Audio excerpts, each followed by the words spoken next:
Anong ginagawa mo dyan? Dapat hindi ka umaalis sa kama mo. Baka mapano yung ulo mo, Leona.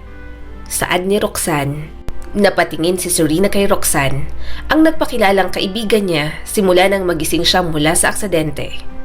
Wala siyang kahit na anong maalala, ni pangalan niya hindi niya maalala.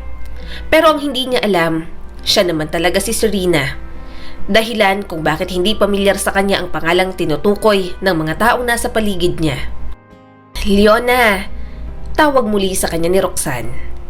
Lumingon si Serena sa dalaga. Leona? Pamilyar sa akin ang pangalan? Ibinaba ni Roxanne ang dalang plastic. Of course, pamilyar naman talaga sa'yo dahil yun ang pangalan mo. Napabuntong hininga si Serena at marahang lumapit dito. Pero bakit ganon? Parang hindi akin yon. Hindi ako masanay na tawaging Leona. Inabala ni Roxanne ang paglapag ng pagkain sa lamesa. Huwag mong masyadong isipin pa. Naguguluhan ka dahil wala kang maalala. Huwag mong pilitin ang sarili mong makaalala dahil baka makasama pa sa'yo. Umupo si Serena sa kama. Natatakot ako, Roxanne. Hindi ko alam kung anong dapat kong isipin. Para kung batang naliligaw. Kahit pangalan ko, hindi ko maalala. Huminga ito ng malalim at hinawakan ng kanyang kamay. Hindi mo kailangang matakot dahil nandito ako. Aalalayan kita. Ngayong wala kang maalala. Tiningnan niyang mabuti si Roxanne.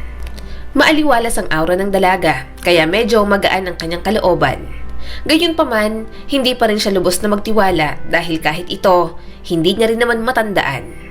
Pero ang totoo, tila tama lang ang nararamdamang takot ni Serena. Wala siyang alam na ang pangalan at buhay na inilalahad sa kanya ng mga sandaling yon, ang buhay ng kakambal niyang si Leona. Marahang hinaplos ni Serena ang ulo niyang may benda. Bumaba rin ang kanyang paningin sa mga brasong may mga sugat at pasa. Wala siyang kahit na anong naaalala. Pero nang makita niya ang mga yon sa mismong katawan, labis na naninikip ang kanyang dibdib. Bakit nga nangyari sa akin to? Mahinang tanong ni Serena. Sinagot naman agad siya ni Roxanne. Nakasakay ka sa sasakyan, nagmamaneho ka at naaksidente ka, Leona. Napuruhan ang ulo mo at yung mga pasa, nabalagbag ka kasi. At tumaubang sasakyan. Hinaplos ni Serena ang mga pasa. Kung nag-ingat sana ako, hindi sana ganito. Sige na, saad ni Roxanne. Kumain ka muna. Mamaya parating ng mga magulang mo. Gusto nilang bumalik ka sa bahay ninyo para mabilis kang makaalala. Marahang kinuha ni Serena ang kutsara. Saan ba ako nakatira dati? Sa kondo mo. Sagot ng dalaga. Mas malapit kasi yon sa Value Building. May trabaho ako? Gulat niyang tanong. Marahang tumango si Roxanne. Oo, CEO ka ng Value Technologies. Nanlaki ang kanyang mga mata. CEO ako? Ibig sabihin, ako ang namumuno sa isang kumpanya? Tumango naman si Roxanne. Oo. Umiling agad si Serena. Malaking responsibilidad yun, di ba?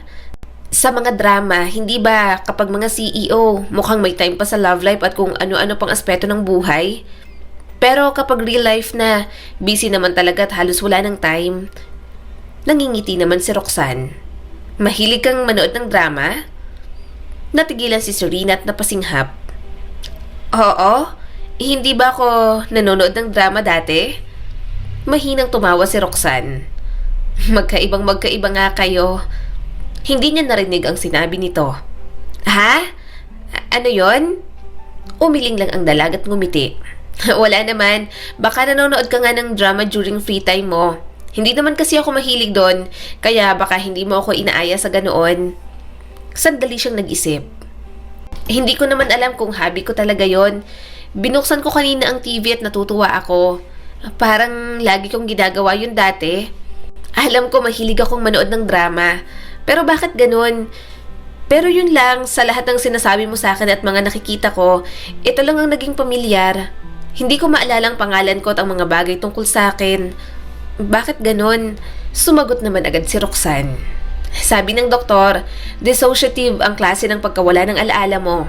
Hindi sa impact ng ulo mo sa aksidente, kundi triggered ng trauma o ng stress. Napatingin muli si Serena sa kanyang mga sugat at pasang unti-unti nang naghihilom. Trauma? Nagpatuloy pa si Roxanne.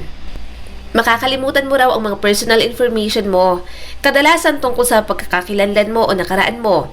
Kaya normal lang na malito ka, Leona. Please, huwag mong pilitin ang sarili mo. Maaalala mo rin lahat sa tamang panahon. At dadaan ka naman sa mga therapy, kaya magiging okay din ang lahat. Basta kapag may bumabagabag sa'yo, ako ang tawagan mo, ha? Marahan siyang tumango. Sige. Subalit mas lalong naguluhan si Serena. Tanong siya ng tanong kay Roxanne, baka sakaling may maalalang pamilyar. Subalit bawat salitang lumalabas sa bibig nito, wala talagang kumakabit sa kahit na anong alaala. Sumasakit lang ang kanyang ulo. Kumusta nang pakiramdam mo, anak? Tanong ni Valerie, ang nagpakilalang ina ni Serena. Tumingin siya sa ginang. Ayos lang po. Kay tagal na simula nang maalagaan kita ng ganito. Sobra nang nag-aalala kami ng papa mo nang malaman namin na aksidente ka. Humika lang ng bakasyon sa amin. Pinayagan ka dahil baka masyado kang na-overwhelm sa lahat ng nangyayari. Kung alam lang namin na mapapahama ka ng ganito, hindi na sana kami pumayag, Leona. Hinaplos nito ang kanyang buhok. Medyo napaiwas naman si Serena. Hindi sanay na hawakan ng ganoon. Napansin niyo ni Valerie at agad na ibinaba ang kamay. Tipid itong ngumiti sa kanya. I'm sorry, mukhang hindi ka komportable. Nag-aalangang sabi ni Valerie. Pinaglaruan ni Serena ang mga daliri. Sorry po, wala po talaga akong maalala. Sorry po talaga. Bumaba ang kamay ni Valerie sa kanyang mga kamay.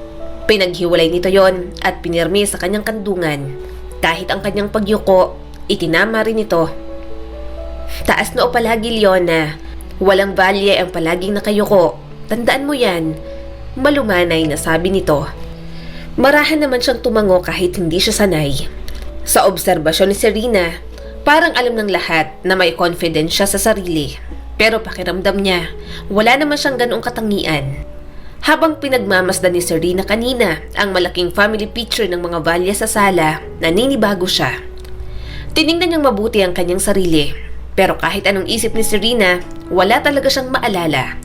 Pakiramdam niya, ibang tao ang nasa larawang iyon. Napabuntong hininga si Michael, ang asawa ni Valerie, at nagpakilala bilang ama kay Serena. Naintindihan namin, anak.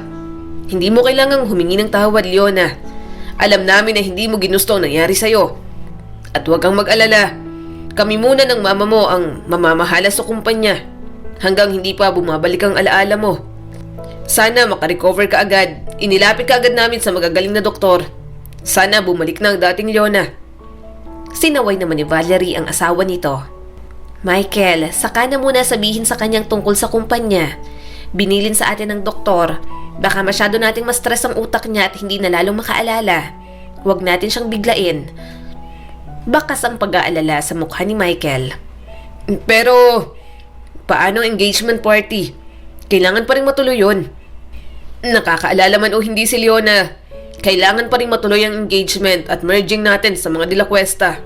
Pero nag-aalangan ako, Michael. Sabi naman ni Valerie. Parang naging baby ulit ang anak natin. Ni pagsusulat at pagbabasa, nahihirapan nga siya. Natatakot akong mabigla siya kapag ginawa natin agad yon.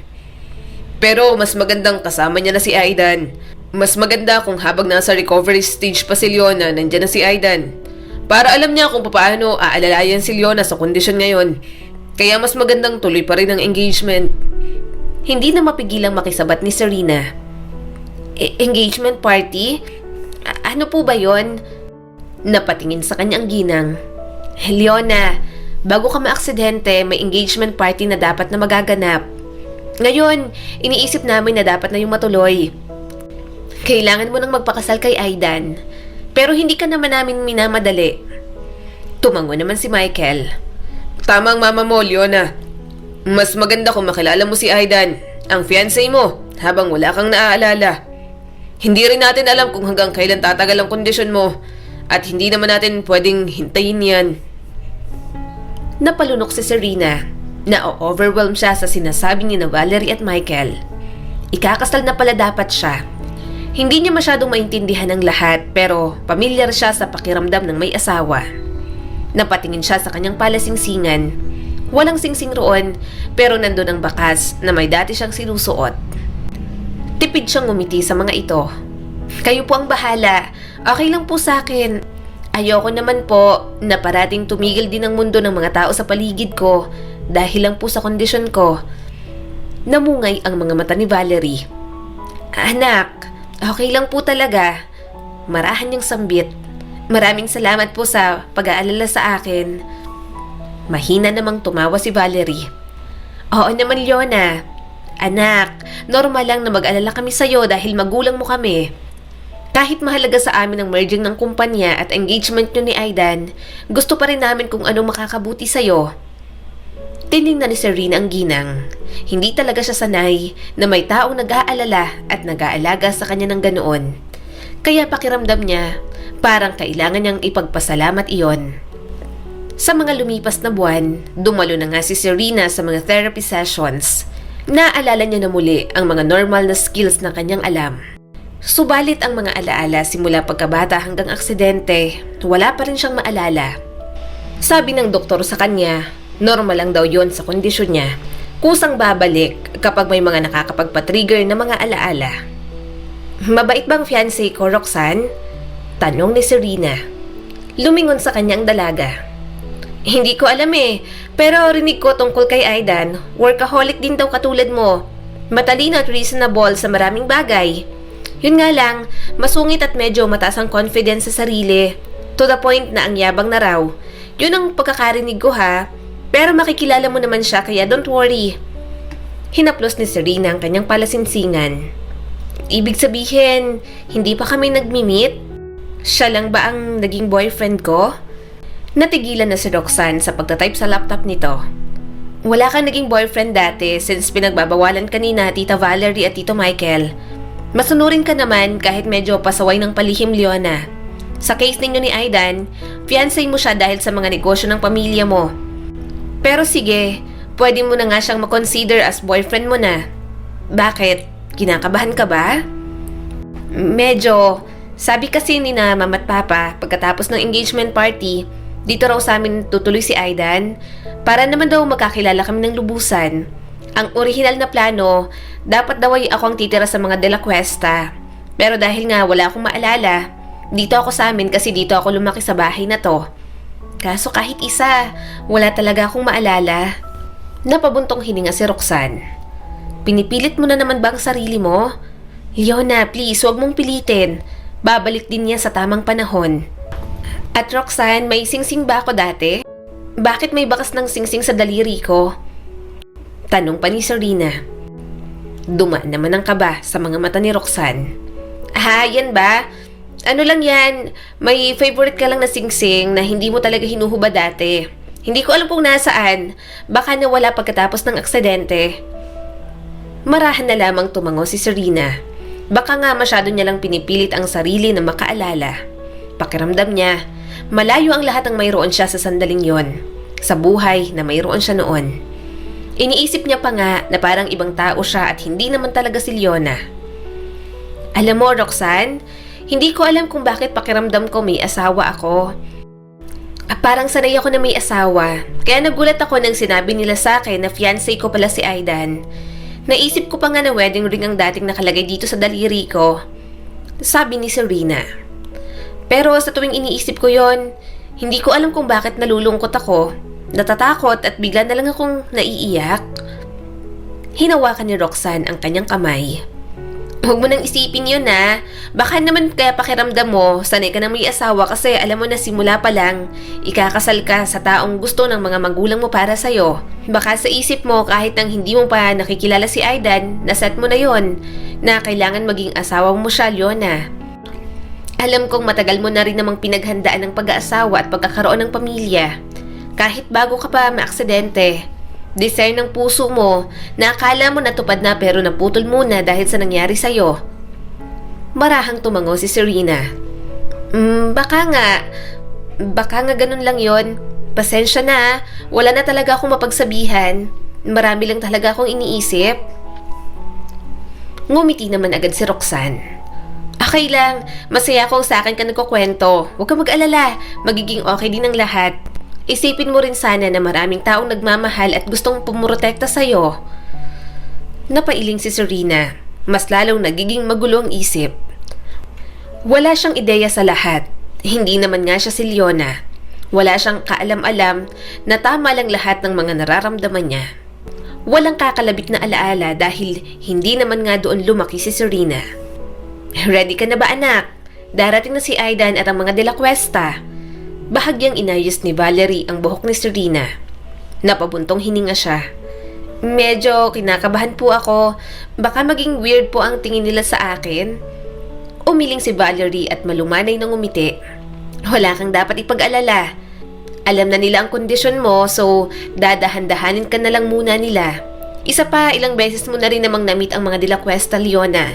Hindi mo lang siguro maalala, at si Aidan, namit mo na siya isang beses sa isang party, kung hindi ako nagkakamali. Marahang tumango si Serena at huminga ng malalim. Bilin sa kanya ni Roxanne na kung hindi niya alam ang sasabihin, huwag na lang magsalita. Less talk, less mistakes, ika nga ng dalaga. Siguro magiging observant muna rin siya dahil alam naman nga rin ng mga tao sa paligid niya na wala siyang naaalala. Maya-maya dumating na ang mga de la Cuesta. Medyo nagugulat pa si Serena habang niyayakap siya ng mga ito. Nang si Aida naman ang bumeso at yumakap sa kanya, parang nanigas siya at biglang kinabahan. Okay ka lang, Leona? Medyo natawa si Aidan. Oo nga pala, hindi ka magiging okay. Wala ka namang naaalala. So dapat ko bang i-introduce ulit ang sarili ko? Napangiwi naman si Serena. Ha, ikaw ang bahala. Ngumisi naman ang lalaki at naglahad ng kamay. Aidan de la Cuesta, your soon-to-be husband. Tinanggap niya agad yon. Leona. Tiningnan siyang mabuti ni Aidan. Isang beses lang kitang nakita nun. Pero hindi ganitong Leona ang kaharap ko base sa natatandaan ko. Feisty at parang laging nanglalamon. Ganon ka nun. Pero ngayon, nawalan ka lang ng alaala. Pero para kang naging kuting na tuliro. Kumunot agad ang noo ni Serena. Hindi niya maintindihan ang sinabi ng binata pero pakiramdam niya, insulto yun para sa kanya. Bumaba ang inis sa sistema niya pero hindi niya pinahalata iyon. Nagsimula na nga ang dinner sa pagitan ng pamilya ng mga Valle at de la Cuesta. Nagsasalita lang si Serena kapag sumasagot at sa mga sumunod na usapan, wala na siyang naintindihan. Kaya pagkatapos ng dinner, hinayaan muna sila ni Aidan na magkasama sa pool area. Pagkatapos ng engagement party nating dalawa, dito na ako tutuloy. Ipapalipat na lang ang ilang gamit ko. Saad ni Aidan sa kanya. Marahang tumango si Serena. Oo nga, yun na nga ang sabi sa akin ni na mama at papa. Dito ka raw tutuloy. Lumingon sa kanya si Aidan. Hindi ba't may sarili kang kondo? Alam ko, doon dapat tayong magkasama. At hindi dito sa bahay ng mga magulang mo. Tumango siya ulit. Oo nga raw, pero dahil wala akong maalala, dito na muna raw ako. Baka sakaling may maalala ako. Saka pagkatapos kong makalabas sa ospital, minsan ko lang din nakitang mga magulang ko. Palagi rin silang wala. Mahina namang tumawa si Aidan. Dapat alam mo yan, naging head ka na ng malaking company at alam mo talagang halos wala ng time para sa iba pang bagay. Napanguso naman si Serena. Hindi ko naman alam yon kasi wala nga akong maalala. Ngayong busy ang mga magulang mo, how come na mabilis kang makakaalala? Nagkibit balikat si Aidan at uminom ng alak sa basong hawak nito. Para sa family mo at sa company, crisis na mawalan ka ng alaala. Lalo na't ikaw pa talaga ang CEO.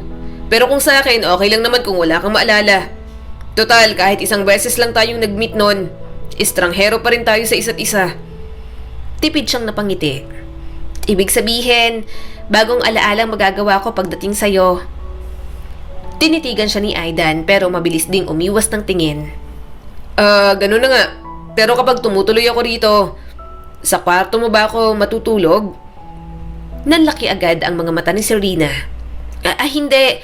Bawal ka sa kwarto ko. I mean, ewan ko, hindi ko alam. Wala naman sinabi sa akin sina mama at papa.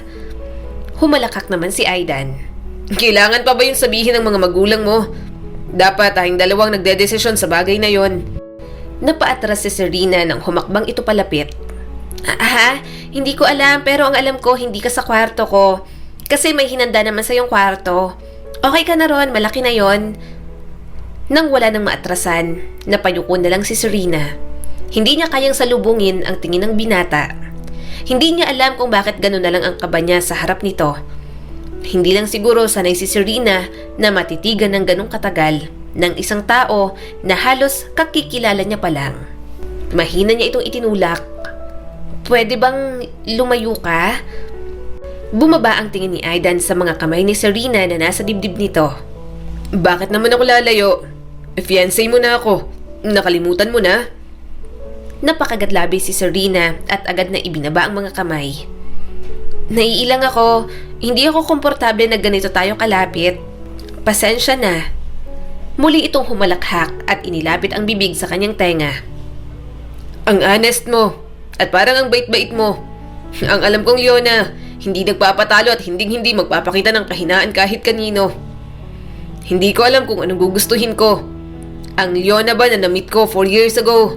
O ang Leona na hindi alam ang gagawin kapag nasa paligid ako? Napalunok si Serena nang lumayo na ito ng bahagya. Nahihirapan ako ngayon. Pakiramdam ko sasamantalahin lang ako ng ibang tao. Kasi mas kilala pa nila ako. Kahit sarili ko, hindi ko na rin mapagkatiwalaan. Pero ang hirap hindi ipakita ang kahinaan ko ngayon. Kaya mas pipiliin kong maging totoo sa mga iniisip ko at nararamdaman kaysa itago na lang ito. Sorry talaga. Napailing si Aidan at umayos ng tayo. Baguhin mo yan. Hindi ikaw yan, Leona. Huwag kang palaging humihingi ng sorry. Tumango si Serena. Oo, pasensya na. Napabuntong hininga si Aidan. Kasasabi ko lang, Leona, wala kang dapat ihingi ng sorry dahil nararamdaman mo yan. Nawalan ka lang ng alaala pero hindi ka nawalan ng halaga bilang tao. Tatandaan ko ang sinabi mo, Aidan. Medyo nakangiting sabi ni Serena. Salamat sa pagiging mabait mo. Pinapahalagahan ko ang kabaitan mo kahit medyo nakakailang ka. Umawang ang bibig ni Aidan, halatang gulat na gulat. Sinapo pang mukha niya at tiningnan ang ulo ni Serena. Napailing ito at manghang-mangha pa rin. Ganito ba talagang epekto sa'yo ng nangyaring aksidente? Kailanman ay hindi ka nagpasalamat para sa mga simpleng bagay? Napasinghap naman si Serena. Bakit? Masama ba sobrang ugali ko rito? Hindi naman. Sagot ng binata at binitiwan ang mukha niya. Ikaw lang ang tipo ng tao na kontrol ang emosyon at alam sa sarili na mas superior kesa sa ibang tao. Hindi mo ipapakitang mas mababa ka para hindi ka nila matapakan. Kaya nagugulat akong nagpapasalamat ka ng ganito. Hinawakan ni Serena ang braso nito at punong-puno ng pag-asa ang mga mata. Kilalang kilala mo ba ako? Marahang umiling si Aidan. Hindi rin, observation ko lang sa'yo base sa una nating pagkikita. Isa pa, yun ang image mo sa lahat. Kaya lahat ng business tycoon may pangamba na mabangga ka. Na-train ka ng maayos kaya kahit bata ka pa, pinasa na sa iyong posisyon. Alam mo kung paano makibagay at kumilos bilang isang valye. Kahit inampun ka lang nila. Nanlaki ang mga mata ni Serena. Ampun lang ako? Tumaas ang isang kilay ni Aidan. Hindi mo rin yun matandaan? Kumibot ang mga labi ni Serena habang nakatingin sa binata. Hindi lang siya makapaniwalang ampun siya. Pati yon, hindi niya rin matandaan. Mas lalo lang siyang naguluhan, natakot at naawa sa kanyang sarili. Hanggang sa may dumaang alaala sa isipan ni Serena. Siya, sa bahay ampunan habang kausap si Valerie sa hardin. Labis ang kagalakan sa puso niya dahil nalaman niyang aampunin na siya. Masayang-masaya siyang tumatakbo papunta sa loob. May gusto siyang puntahan pero hindi niya maalala kung sino. Bigla na lang tumulo ang mga luha ni Serena at sinapo ang kanyang ulo. Bakit ganito? Mahinang napamura si Aidan at hindi alam ang gagawin sa kanya. Masakit ang ulo mo. I'm sorry. Anong masakit? Bigla na lang siyang napahikbi na parang bata. Nakakapit pa sa manggas ng polo ni Aidan. Hindi ko alam na ampun lang ako. Akala ko totoo nila akong anak. Bakit ba kasi wala akong maalala? Laglag ang panga ni Aidan habang pinagmamasdan si Serena. Maya-maya'y mahinang tumawa ang binata at napailing. Marahan siya nitong hinila at bahagyang niyakap. Nakakagulat ka, Leona. Namamangha ako sa mga nakikita ko sa'yo ngayon. Marahal itong hinagod ang kanyang likod. Tahan na, para kang batang umiiyak. Pinunasan naman ni Serena ang mga luha. Nahihirapan pa nga ako sa mga alaala ko. Pero ito, tumatawa ka. Hindi ka pala mabait. Masama palang ugali mo. Malakas na tumawa ang binata at bigla na lang siyang pinanggigilang yakapin. Parang mas gusto kong hindi na lang bumalik ang mga alaala mo. Ako ang magtuturo sa'yo ng mga bagay. May innocent, Leona. Lumayo naman agad si Serena at masama itong tiningnan. Wala akong tiwala sa'yo, Aidan. Sa Roxanne na lang palagi ang tatanungin ko. Baka turuan mo lang akong maging masamang ugali. Namulsa ang binata at tiningnan siyang mabuti. Ikaw ang mas masamang ugali sa ating dalawa. Pero mukhang noon lang yon. Ayaw ko naman talaga sa engagement na to. Pero wala rin naman akong napupusuang maging asawa. Kaya pumayag na rin ako. Simple lang ang inaasahan ko at for sure, business lang ang relasyon nating dalawa. Pero mukhang magiging mas exciting ang mga araw ko rito dahil sa'yo. Exciting? Exciting ba ang kondisyon ko? May bahid ng pagtatampong tanong ni Serena. Pinagtatawanan mo ako? Humalakak ulit si Aidan at pinindot ang kanyang ilong. Pero kung papipiliin ako ng noon at ngayon, mas okay sa akin na ganito ka. At mas gusto ko ito ngayon, Leona. Gumuhit ang matamis na ngiti sa mga labi ni Aidan bago siya tinalikuran. Tiningnan na lamang ni Serena na mawala sa paningin niya ang binata. Hindi niya batid kung bakit kahit inaasar siya ni Aidan, ramdam niya pa rin na mabait ito. Siguro ganoon lang talaga siya, madaling lumambot ang puso sa mga taong nagpapahalaga sa kanya. Nang dumating ang araw ng engagement party, sobrang kaba ang mayroon si Serena. Yun ang unang beses na haharap siya sa mga tao pagkatapos ng nangyari. Nakatayo siya sa tabi ni Aidan, nakangiti habang nakatingin sa kamera. Nakipagkamay si Serena sa mga panauhi na tila kilala siya pero hindi niya maalala. Okay ka lang, Leona? Gusto mo na bang magpahinga? Sabi ng parents mo hindi pwedeng mabigla ang utak mo. Bulong ni Aidan sa kanya. Bumulong din siya rito. Ayos lang ako.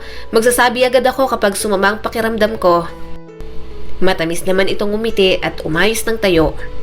Sige, sabihin mo agad sa akin. Gusto niyang sabihing ayos lang siya dahil ayaw niyang makaabala. Naiilang talaga si Serena at yun ang totoo. Kahit nga ang paulit-ulit na pagtawag sa kanya ng Leona, parang may mali. Pero kapag inaalalayan siya ni Aidan at sinasalo ang mga tanong para sa kanya, nawawala naman agad ang kanyang kaba. Okay ka lang ba? Tanong ni Aidan nang sa wakas ay makaupo na sila.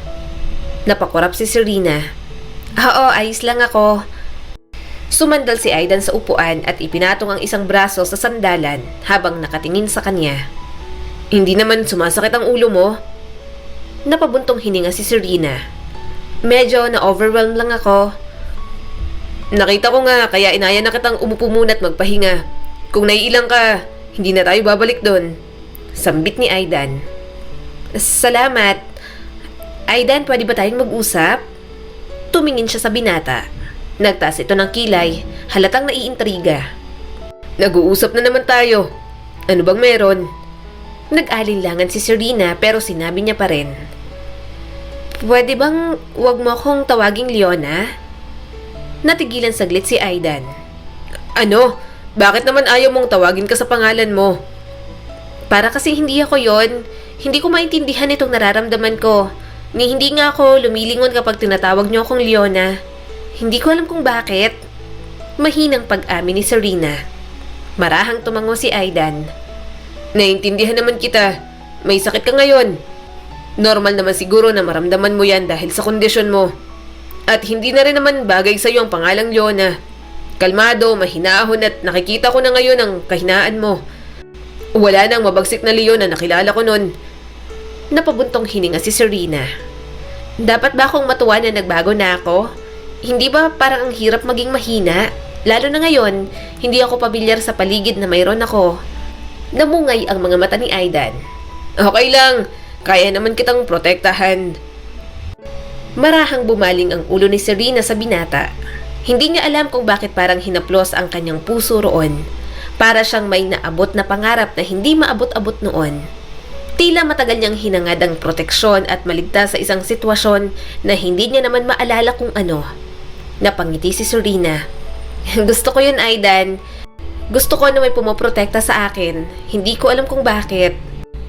Kung gayon, simula ngayon, asahan mo gagawin ko yun. Mas lalong umusog sa tabi niya si Aidan. Ayaw mong tawagin kitang Leona. Okay, kung ganon, anong dapat kong itawag sa'yo? Hindi niya alam. Wala siyang pangalan para sa kanyang sarili. Hindi ko alam. Well, paano kaya kung princess? Para kang prinsesa sa damit mo ngayon. Ngumisi ito at nasa tono ang pangaasar. Sige, tapos ikaw ang palaka para Princess and the Frog. Natawa niyang balik rito. Naningkit ang mga mata ni Aidan pero humalakhak na rin. Aba, natututo ka na. Bumahan naman agad ang hiya ni Serena. Palagi mo na lang kasi akong inaasar. Pakiramdam ko sinasamantala mo ngayong wala akong maalala. Hindi naman ako palaging papayag na ganito. Kung makapagsalita ka, para namang aping-api kita. Okay, wag nang princess. Patuloy ni Aidan at kunwari nag-iisip. Paano kaya kung sunshine? Palagi kang nakangiti. Simula nang mawalan ka ng alaala, mas madalas kitang makitang nakangiti. Napangiwi siya sa cheesy nickname ng binata para sa kanya. Pick up line ba yan? Huwag naman sana. Medyo natatawa si Serena. Sabi ni Roxanne sa kanya, masungit si Aidan. Pero mula nang magkalapit sila, may kasungitan at kayabangan pero walang araw na hindi siya napapatawa. Bukod doon, madali lang din namang patawanin si Serena. Kahit maliliit na bagay, mapapangiti na agad siya. Sige, paano kung sparkle? Mungkahi pa ni Aidan at kunwaring seryoso. Kumikislap ka ngayong gabi. Literal, kumikinang ang gown mo. Mukha kang Christmas tree. Sobrang corny. Sabi ni Serena at napairap. Tumawa si Aidan na halatang natutuwa sa pinag-uusapan. Okay, kung ganun. Paano kung bakay kang na lang? Tumigil ka. Sabi ni Serena at pinisil ang tungki ng ilong ng binata. Aidan, nakakahiya na yan. Leona na nga lang. Ang weird naman nga na ayaw kong mapatawag sa sarili kong pangalan. Mas lalong lumawak ang ngiti ni Aidan at napapikit. Kung ganun, pwede bang love na lang? Napakagatlabi si Serena. Nakaramdam siya ng magkahalong frustration at saya sa kanyang sistema. Kahit na wala siyang memorya, hindi sigurado sa pagkakakilanlan at hindi sigurado sa lahat ng bagay sa kanyang buhay, isang bagay ang malinaw. Labis siyang napapasaya ni Aidan. Sige, love na lang. Mahina niyang tugon. Pareho silang tumawa. Maya-may napatingin si Serena sa mga batang nandoon sa party. Unti-unting naglaho ang kanyang tawa. Napangiti siya pero hindi niya alam kung bakit may kirot siyang nararamdaman sa puso niya. Kapag kinasal tayo, gusto mong gumawa agad tayo ng baby? Wala sa lugar na tanong ni Aidan. Agad namang namula si Serena. Bakit naman biglang ganyan ang tanong mo? Humalakhak si Aidan. Namumula ka. Normal naman yun, di ba? Magpapakasal tayo. At ang next step doon, bubuo tayo ng pamilya. Ilang anak ang gusto mo? Nahihiya siyang sumagot. Kahit ilan okay sa akin, basta may kapatid. Ayoko ng isa lang kasi ayokong maging malungkot ang magiging anak natin. Sige, mga 100 pwede na? Malokong tanong ni Aidan. Nanlaki naman ang mga mata ni Serena. Hindi ko kaya yon. Mahinang tumawa si Aidan at inilagay ang kamay sa tiyan niya. Kahit isa o dalawa lang, masaya na ako ron. At katawan mo rin naman yan. Ikaw ang magdadala ng magiging anak natin. Kaya sa'yo pa rin ang desisyon. Basta ang may papangako ko lang, kahit maging busy ako palagi, gagawa ko ng paraan para alagaan ka. Aalagaan kita habang nagbubuntis ka. Aalagaan ko kayo ng magiging anak natin. Biglang may sumagi sa kanyang isipan, lalo na sa mga huling sinabi ni Aidan. Para bang narinig niya na yon. Sinapo ni Serena ang kanyang ulo. Mabibilis na nagpo-flashback sa utak niya ang boses ng isang lalaki at iba't ibang senaryo. Leona, anong nangyayari? Hinawakan ni Aidan ang mukha niya. Tumingin ka sa akin. Gusto mo na bang umuwi? Anong masakit sa'yo?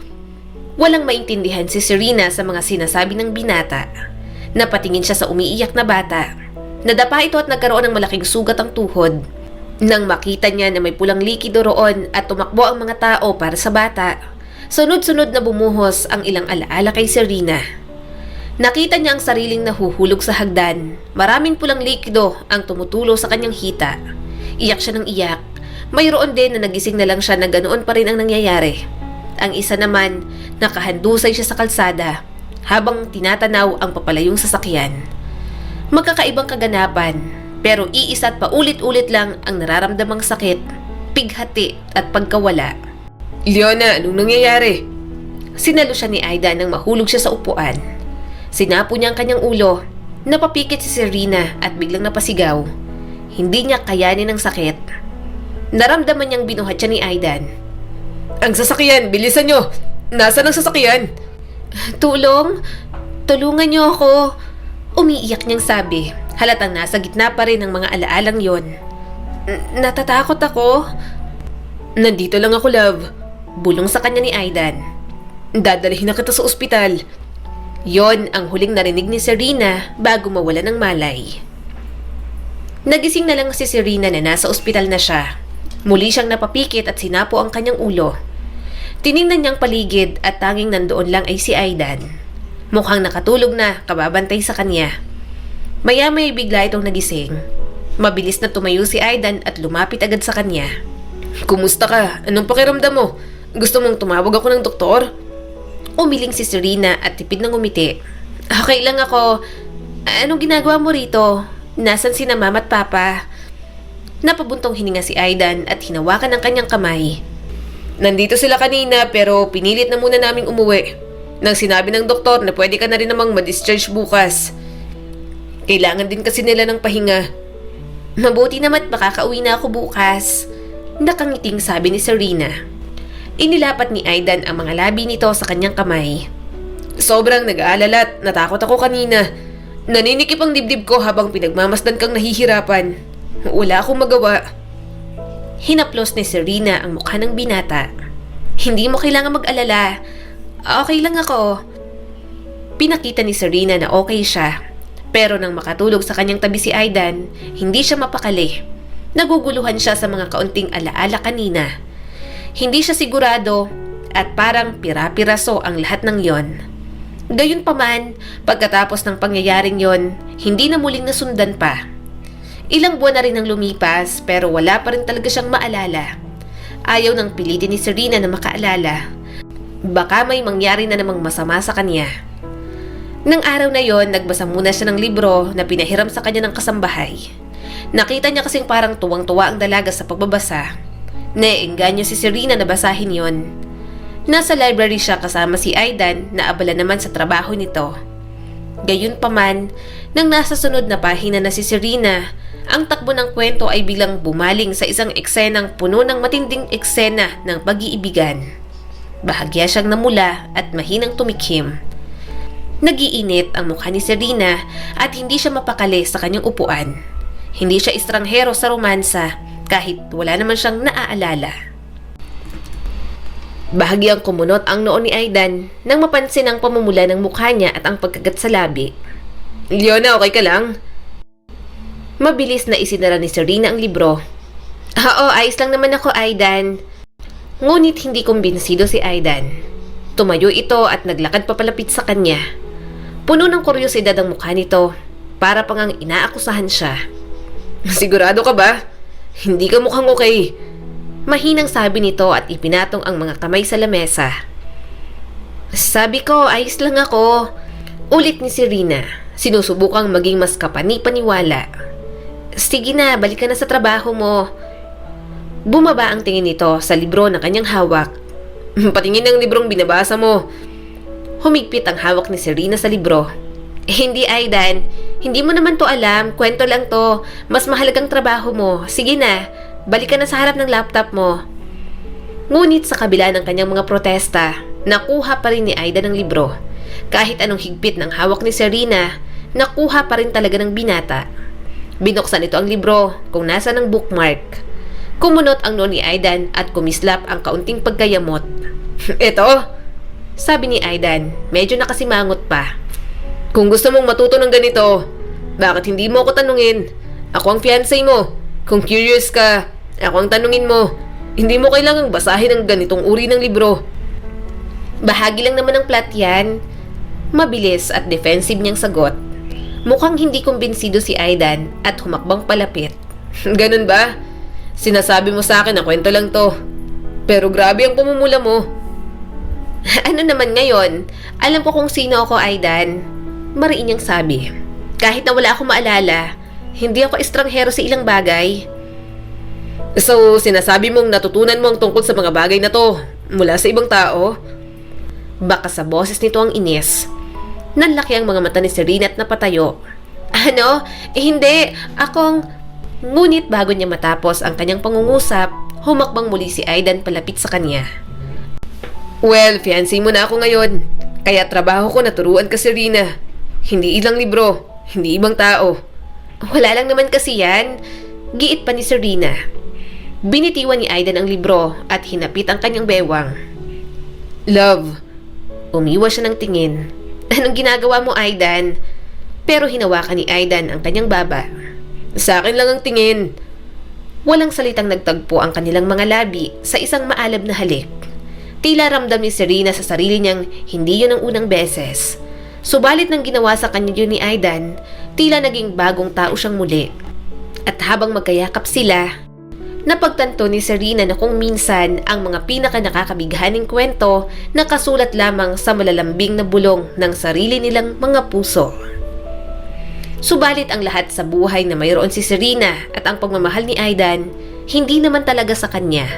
At sa hindi inaasahang pagkakataon, unti-unting magbabalik ang lahat ng mga nawalang alaala. Bakit tuwang-tuwa ka pumanang Josie? Tanong ni Serena sa mayordomo ng mga valye. Napangiti naman ang matanda sa kanya. Hay nako, nabalitaan ko kasing kambal ang mga apo ko. Sobrang tuwang-tuwa kami. 2 babae pa kaya sobrang saya ko po ngayon, Ma'am Leona. Kambal? Usal ni Serena. Napapikit siya nang biglang may sumagi sa kanyang isipan. Mga alaala na naman yon ng kabataan niya. Mga batang may pangalang Leona at Serena. At isang senaryo kung saan umiiyak siya habang nakatingin sa dagat. Hinila siya ng babaeng kamukha niya at tinawag siyang Serena? Usal niya habang nanginginig ang mga kamay. Lumapit agad ang kasambahay sa kanya. Ma'am Leona, okay lang po ba kayo? Natigilan si Serena sa tinawag na pangalan sa kanya. Hindi niya pa naaalala ang lahat, subalit isa lang ang nasisiguro niya. Hindi siya si Leona. Si Leona ang kakambal niyang iniwan at trumaidor sa kanya. Umakyat siya sa kanyang kwarto. Hindi siya mapakali. Hindi yun ang buhay niya. Siya si Serena. Kaya hindi niya maintindihan kung bakit nandoon siya. Tinatawag ng lahat na Leona. Anong ginagawa ko rito? Hindi to ang buhay ko. Bakit ganito? Sinapo niya ang kanyang ulo sa matinding sakit. Biglang bumuhos sa kanyang isip lahat ng mga alaala. Naalala ni Serena nang makuhanan siya ng 4 na beses. Naalala niya na kung papaanong sinaktan siya noon ng asawa niyang si Terence, ng biyanan niyang si Regina. Ang mga ito ang dahilan kung bakit nawala ang kanyang mga anak. Malakas siyang napasigaw at namilipit sa sahig. Maya-maya'y bumukas ang pinto at pumasok si Aidan. Leona! Lumayo ka sa akin! Lumayo ka! Malakas na sigaw ni Serena. Hindi kanyang buhay ngayon. May asawa si Serena na pinagmalupitan siya. Masalimuot ang kanyang buhay. Malayo kay Leona na pinaniniwalaan niyang kanya ng ilang buwan. Bago niya pa muling matingnan si Aidan, unti-unti nang nagdilim ang lahat kay Serena. Nagising na siya na nasa ospital na naman. Nang makita niya si Aidan, bigla siyang nataranta. Naaalala niya na lahat at takot na takot siya. Leona! Namumuo ang luha ni Aidan at gustong lumapit sa kanya. Niyakap siya ni Roxanne. Aidan, bilisan mo! Tumawag ka ng doktor! Maya-maya'y muli na naman siyang pinatulog. Sa muli niyang pagising, tanging si Roxanne na lang ang nakita niya sa silid. Roxanne, alam kong may alam ka. Sabihin mo sa akin lahat. Bakit ako nandito? Nasaan si Leona? Tanong ni Serena.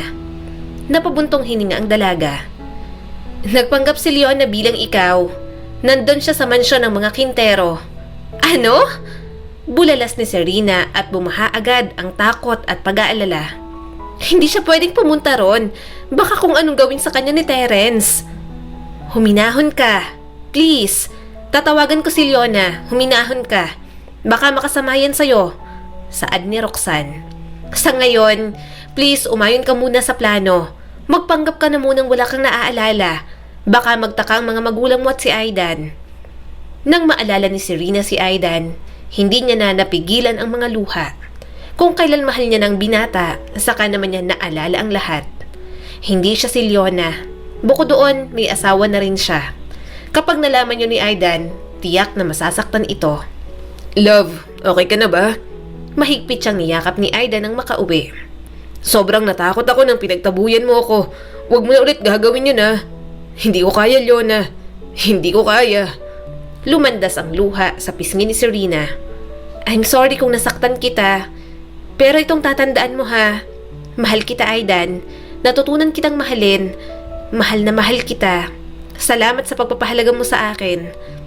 Lahat ng mga hindi niya naranasan kay Terence, si Aidan ang nagparamdam. Subalit kailangan niya yung kalimutan dahil hindi naman siya si Leona. Hindi para sa kanyang binata kundi sa kakambal niya. Marahang idinampi ni Aidan ang mga labi sa kanya. Mahal din kita.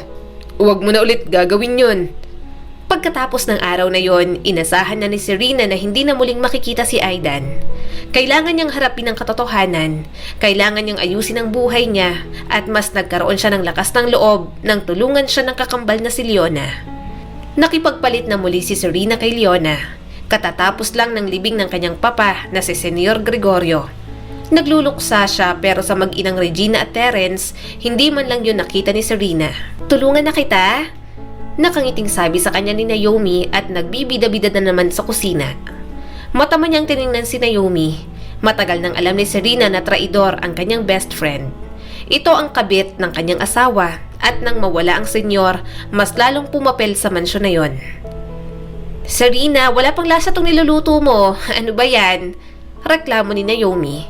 Mabuti pa tong luto ko, masarap na. Ngumiti si Serena at napailing. Hindi ko pa naman nalalasahan ng sa akin. Hilaw pa nga, tinikman mo na. Napangiwi naman si Naomi. Basta masarap pa rin tong sa akin. Kumuha ng pot holder si Serena. Kinuha ang kaldero at mabilis na tinapon sa basurahan ang niluto ni Naomi. Anong ginawa mo? Galit na tanong ni Naomi. Napairap si Serena. Di hindi na masarap. Basura na kasi. Mahina at palagi na lang umiiyak si Serena. Subalit pagod na siya sa lahat ng ginawa nito sa kanya. Ayaw niya nang ginagawa siyang parang mangmang at utu-uto sa sarili niyang pamamahay. Bigla nitong hinila ang kanyang buhok kaya tinutukan niya ito ng kutsilyo. Sige Naomi, subukan mo akong hawakan. Sasaksakin kita. Walang hiya ka? Sigaw ni Naomi. Nanlaki ang mga mata ni Serena. Ikaw ang walang hiya? Gaano ba kakapal ang mukha mo? Kalyo na ba yan? Alam mo sa sarili mong kabit ka ng asawa ko, pabalik-balik ka pa rito. Ngumisi naman si Naomi. Kung gano'n, alam mo na pala, boring ka kasi at punching bag ni Terence, kaya gusto ka ng palitan. Hindi magtatagal, ikaw ang patatalsikin ni Terence dito. Ikaw munang patatalsikin ko. Mariing saad ni Serena at mahigpit na hinila ang buhok ni Naomi. Sinampal niya ito ng paulit-ulit.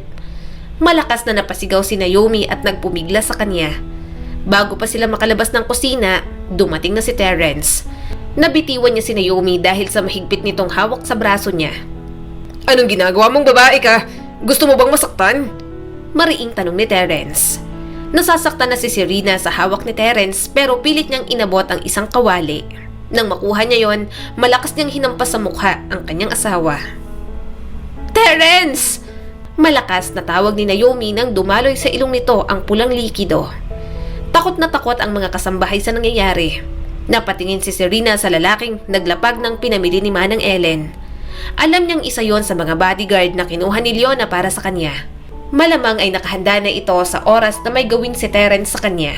Susugod na sana si Terence nang biglang dumating ang lawyer ni Senyor Gregorio. Masamang tumingin sa kanyang asawa bago umalis ng kusina. At mas lalong nadagdagan ng galit na yon nang malaman ng mga ito na sa kanya pinamana ng senyor ang lahat ng kayamanan.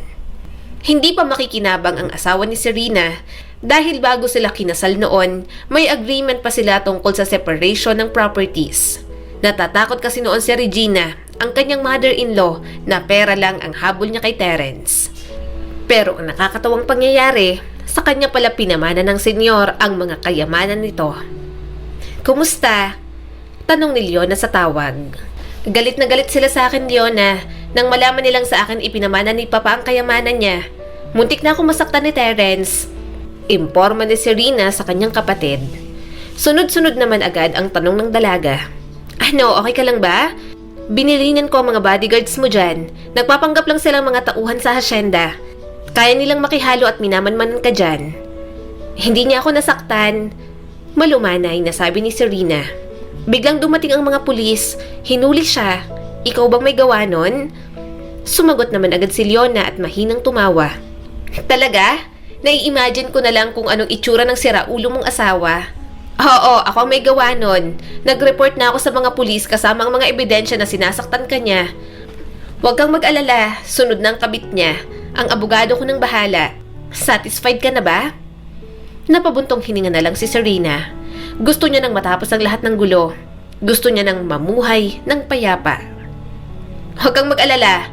Bukas babalik na ako dyan. Hindi na ako makikipagpalit sa'yo. Sasamahan kita dyan." Saad ni Leona. Bigla niyang naalala si Aidan. Ilang linggo pa lang niyang hindi nakikita ang binata, pero para na siyang masisiraan ng ulo. Alam niyang mali yun, pero hindi niya talaga mapigilan ang damdamin. Mahal niya na si Aidan. Sandaling hindi nakapagsalita si Serena. "Kumusta ka?" Mahina naman itong tumawa. "Ako bang kinukumusta mo o ang fiancé ko?" Nautal naman agad si Serena. Hindi. Ikaw talagang kinukumusta ko. Alam ko naman na okay lang si Aidan. Saka pakialam ko naman sa kanya. Alam niya ako ikaw." Pagkatapos ng mga nangyari, namuhay bilang hasyendera si Serena. Naparusahan na rin ang mga dapat maparusahan. At ang buhay niya, nagkaroon kahit paano ng kulay dahil sa kakambal niyang si Leona. "Bakit?" nagtatakang tanong ni Serena. "Medyo nahihilo na ako. Yung pinainom mo sa akin, akala ko juice lang." Ngumiti lang si Leona. "Lasing ka na, sige na, uwi ka na. Ipapahatid na kita." Kumunot naman ang noo ni Serena. Itinulak siya nito palabas ng pintuan ng banyo. Impit siyang napasigaw nang muntik na siyang madapa. Mabuti na lang at may sumalo sa kanya. Pero hindi niya inasahan, ang binata pa talaga.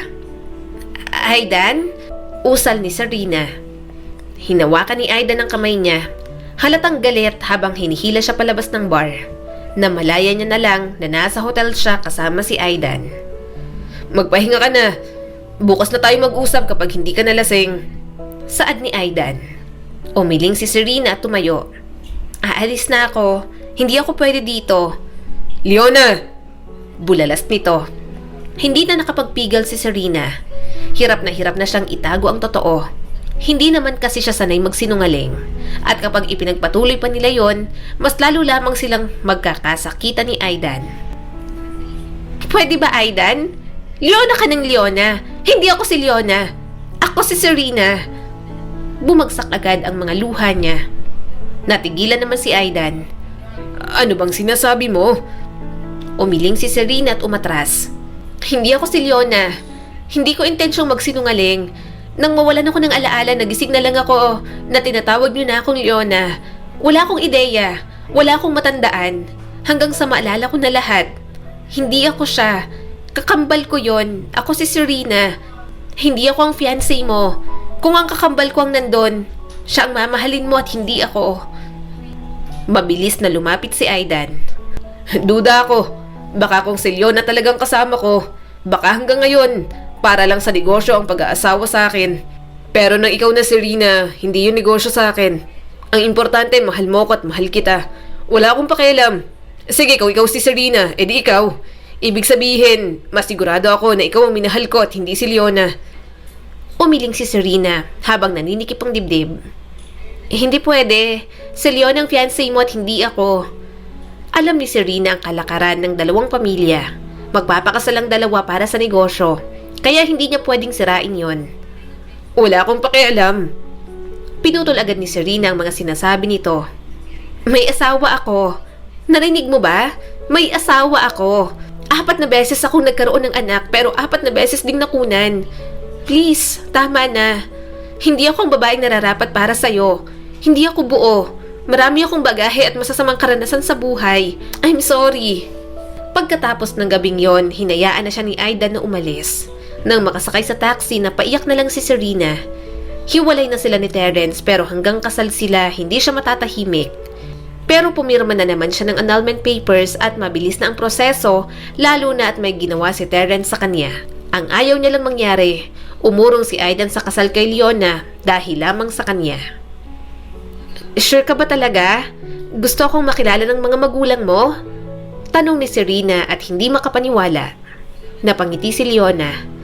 Mga magulang natin, sinabi ko na sa kanilang totoo ang ginawa ko sa iyo noon sa bahay ampunan. Inamin ko na rin na ikaw ang nakasama nila nung mga panahong nawalan ka ng alaala. Nagalit sila sa akin pero naintindihan din naman nila kalaunan kung bakit gusto kong gawin yon. Gusto nilang ampunin ka, Serena. Nanginig ang boses niya. Talaga? Gagawin nila yon? Alam mo, nang tumira ako sa inyo, napalapit na din ako sa kanila. Miss na miss ko na nga sila. Minsan naisip ko, gusto kong makipagpalit sa'yo kahit isang araw lang ulit. Mahinang tumawa si Leona at pinunasan ang mga luha niya. Hindi mo na kailangang makipagpalit dahil simula ngayon may pamilya ka na katulad ko. Hindi ka na nag-iisa. Magkasama na ulit tayo. Matanda na si Serena. May pinamamahala ang hasyenda at madami na ring pinagdaanan sa buhay. Pero kahit ganon, pamilya pa rin talaga ang kanyang hinahanap. At pakiramdam niya nang tinanggap siya ng mga valye na tupad ang pangarap ng batang puso niya noon.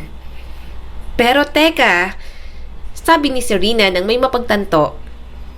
Ibig sabihin, alam din nila na ako yung nakasama ni Aidan sa bahay at hindi ikaw? Tumango naman si Leona. Oo, wag kang mag-alala. Ang mga magulang natin ang makikipag-usap sa mga De La Cuesta. Isa pa, umurong na rin naman ako sa kasal. Napasinghap si Serena. Dahil ba sa akin? Tumawa naman si Leona. Siguro kasama ka sa dahilan pero ayaw ko naman talagang makasal kay Aidan. May nagugustuhan na ako. Napatingin si Serena sa bodyguard niya, ang head ng security team. Nanlaki ang mga mata niya at hindi makapaniwala. Seryoso ka ba? Tanong ni Serena. Humalakhak naman si Leona. Ang tagal ngang umamin eh. Halata namang patay na patay sa akin. Natatakot siguro kasi unprofessional tingnan. Ngayon lang ako nagmahal ng ganito. Tapos sa torpe pa na ako lang naman ang kahinaan. Nagkatawanan na lang silang magkapatid. Masaya si Serena na muli na silang magkasundo. At hindi rin malaking bagay dito ang pag-urong sa kasal kay Aidan. Umasa si Serena na pagkatapos umurong ng binata sa kasal, pupuntahan siya nito. Subalit lumipas ang mga taon, walang Aidan na nagpakita. Nakibalita siya kay Leona pero sinabi nito na pumupunta sa iba't ibang bansa si Aidan para sa negosyo. Tuluyan na kayong hiwalay ni Terence. Wala nang bisa ang kasal ninyo. Bakit parang hindi ka masaya? Tanong ni Manang Ellen. Napabuntong hininga naman si Serena. Masaya naman po ako. Kaya lang malungkot pa rin po dahil wala naman po rito ang dahilan kung bakit gusto ko po talagang kumalas kay Terence. Inabala na lang ni Serena ang sarili sa hasyenda kesa magpakalugmok dahil kay Aidan. Kabababa niya lang ng kabayo. Lumapit siya sa mga trabahador at tiningnan ang mga hinaharvest ng mga ito. Nabitiwan lang ni Serena ang hawak na prutas nang biglang makita sa harap niya si Aidan. Bakit ka nandito? Napakadungis ng binata at talagang kayang makihalubilo sa mga trabahador. May liligawan sana ako rito. Kaso sabi ng kakambal, paghirapan ko raw dahil may pagka-old fashion. Pwede kaya akong mangharana mamayang gabi? Namuo agad ang mga luha sa mata ni Serena.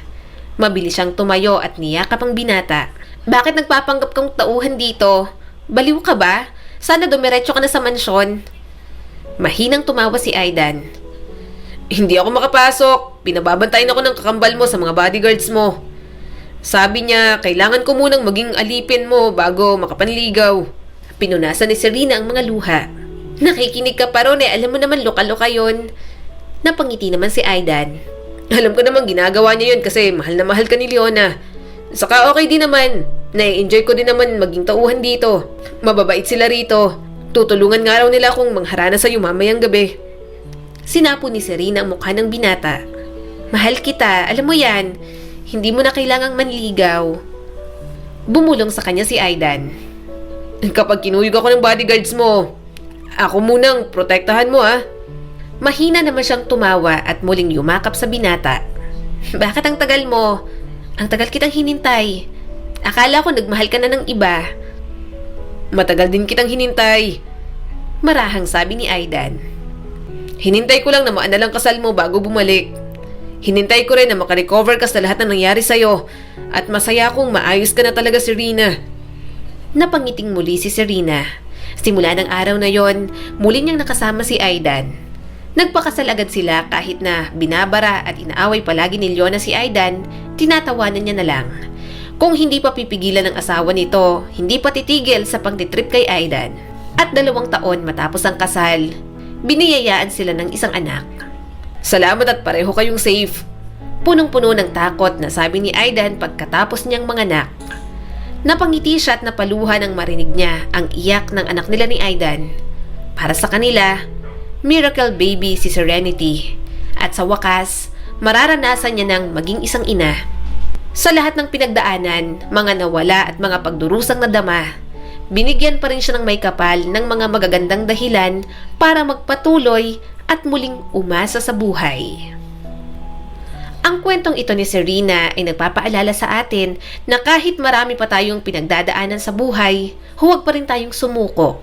Isipin na lang natin na inihanda tayo ng may kapal sa mas magagandang plano niya para sa atin.